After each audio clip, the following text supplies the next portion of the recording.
Hi everyone, my name is Julie. This is Keep Calm with Books and Coffee. I talk about books on this channel, mainly books about magic, and if you want to see more of that, you can subscribe down below. Today we are going to be doing the quarter year crisis book tag.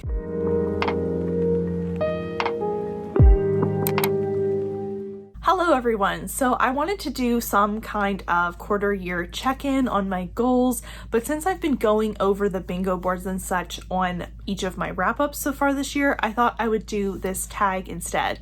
This is created by Roisin from Roisin's Reading. Yeah, Roisin's Reading, and I will have her original video linked down below for this.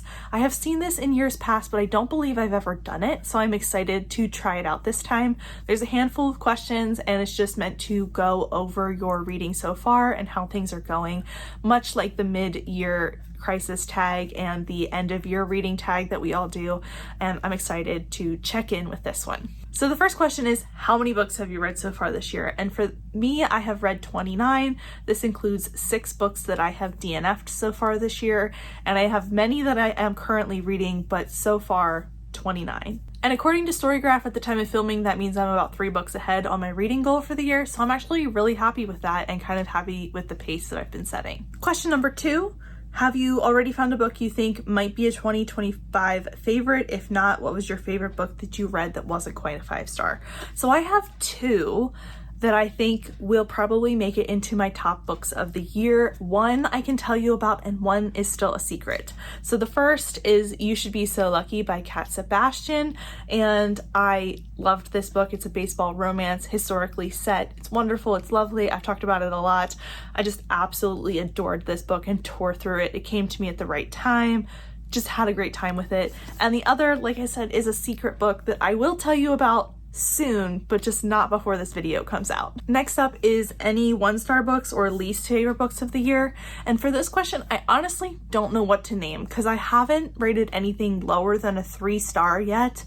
And I've DNF'd anything that I wasn't jiving with. So, and most of those things I wasn't jiving with or they disappointed me. It's not that they are the worst. So I hate to put anything on here because I truly don't feel like I've had like a terrible book this year. I've just mostly had books that don't work for me personally. The next question is your most read genre so far, and for this it is fantasy at 10 and then surprisingly romance at 8. So this is a surprise to me. Honestly, I'm kind of shocked that I have read so closely with fantasy and romance. The next question is, do you have a book that surprised you? And for me, this was Ace of Spades by Faride Abike-Amide.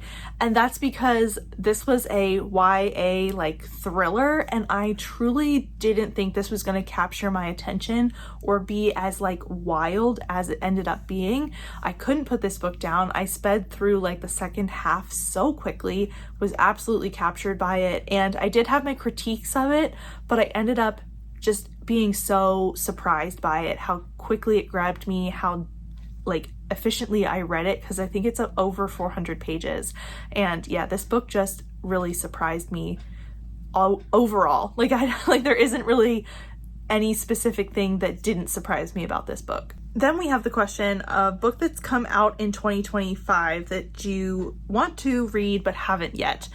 And how do I answer this? Because honestly, it's not even that they've come out yet. I have 2 arcs that I want to read. A Drop of Corruption by Robert Jackson Bennett, and I also have the arc for Faithbreaker by Hannah Kanner, and I want to read them so badly, and I just haven't made time to read the arcs yet, and they're coming out in like a couple of weeks. So I plan to have a buddy read near the end of March for Drop of Corruption and right after the beginning of April for Faithbreaker. So I will be reading them soon, and they are coming out soon, but they're not quite out at the time of this filming. So like, and we're so close to the beginning of the year at this point, I don't think I've had anything super before now that has come out that I want to read that I haven't yet.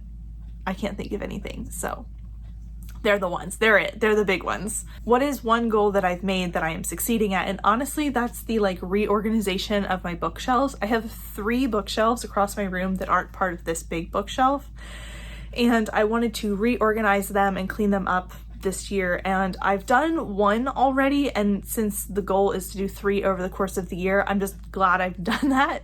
The other one is my TBR bookshelf that is over half empty because I've reduced my TBR so much.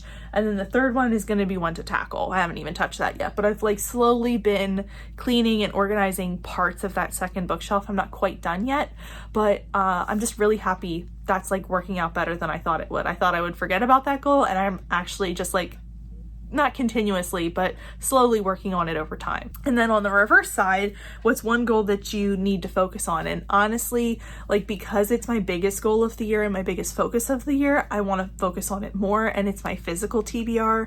I really want to get that number down as far as possible, and I have been focused on it and everything, but there have been a couple of not even a couple, we're only 3 months into the year, but here in March, I've been doing some background projects and stuff that I've been borrowing books from my library a little more. And also when I participate in readathons, sometimes I get sidetracked from focusing on my TBR to read for prompts and such. So my big goal this year is to reduce my physical TBR by half. And I don't think I'm like quite on track with that yet. I have to check, but I don't think I'm quite on track. So we might need to focus on that a bit more. Then the last question is new booktubers, bookstagrammers, book talkers for 2025 that you recommend. So I am actually the worst at discovering new people on BookTube.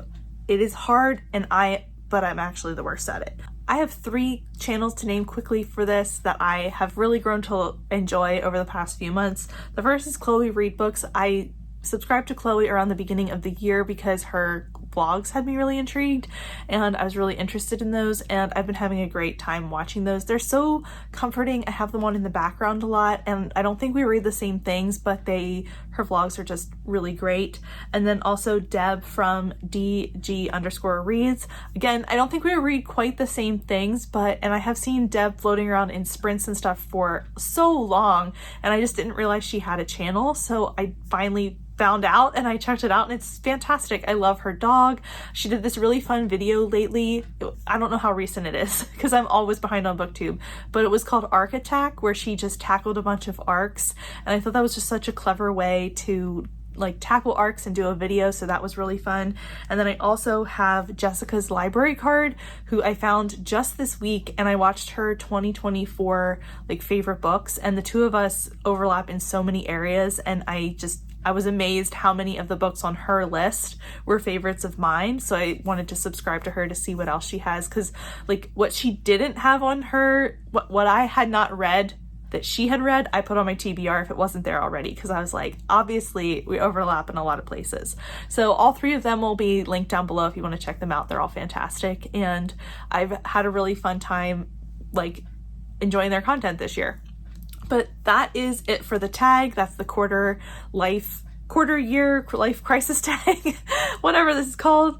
Thank you so much for watching. If you have any thoughts or feelings or want to share anything about the books or your progress on your goals this year, please let me know down below.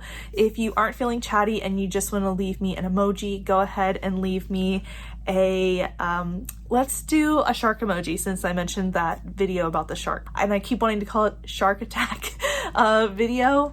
Go ahead and leave me a shark down there. Thank you so much for watching, and I will see you next time. Bye.